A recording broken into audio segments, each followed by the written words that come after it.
Chatting with UNA head football coach Chris Willis in this Line Vision update. The Lions are coming off the road loss to number 9 ranked Chattanooga. And coach, as we move on from that game against the Mocs, you've watched the game film. What were your final takeaways?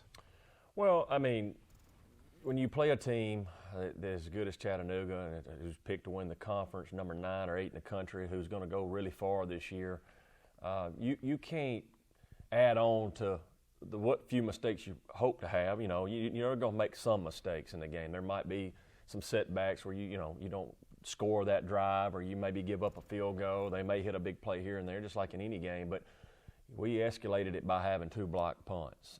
We threw an interception in the red zone.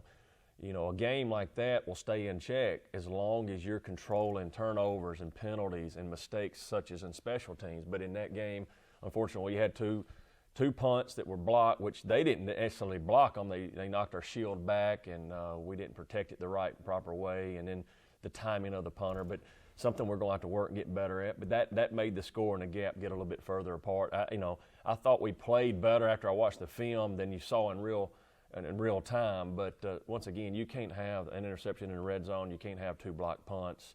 And you got to start faster. Offensively, we did not start fast enough, and we're in the hole, and we got to dig ourselves out of the hole. We're down 20-0.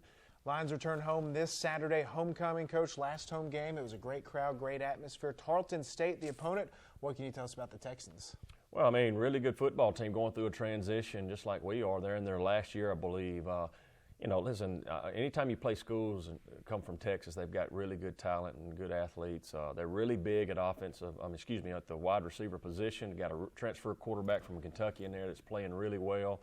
They got a really good football team. I expect a huge crowd, homecoming. We had a great crowd for the first game. We need to get this game. It'd be very important going off into a bye week before we start conference play. This is like the first half of the season. 4-game season. We're trying to see where we are before we get into conference play.